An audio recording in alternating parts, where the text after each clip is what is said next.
Got an interesting question here. This one says, why is the squatting and pulling volume equalized in the guided programming design?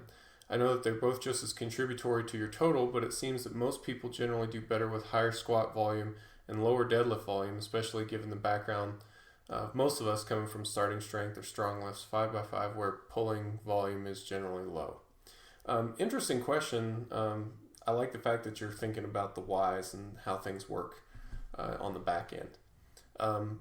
But basically, the short answer to this is just that this is what we found to work the best over the long run. It still produces good squats and it produces really good deadlifts. When we get to the point where, okay, how are we going to drive up volume even further? Generally, it goes to squats first, just because that's where most people have a little bit of reserve work capacity. Maybe it's not quite as stressful on the body and things like that. Also, if you phase into some of our more customized programs like monthly coaching or performance coaching, that isn't always the case.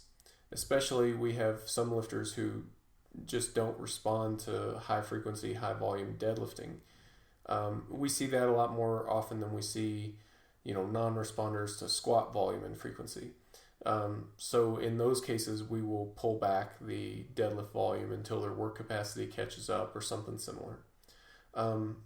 It's this way in the guided programming design because it works best for large numbers of people, given the specific details of each training group. That said, not every training group is going to be the same on this either. Some training groups are going to have less volume in the deadlift than others. Especially when you get to the lower level training groups, the ones that are only training 3 days a week instead of 4, things like that. You'll see that the deadlift volume gets cut first. Then kind of in this middle intermediate range, they're somewhat equated, but then once you move beyond that and we're trying to push the volume up even further, squat tends to get the increase before the deadlift does.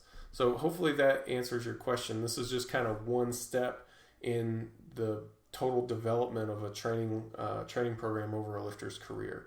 So this is where you're at for now, and you may be in a place like this for a year, maybe a couple years or something like that, but eventually the training will have to evolve in order for you to keep progressing. And hopefully from this video you get a little bit of an insight on how that progression would shape up.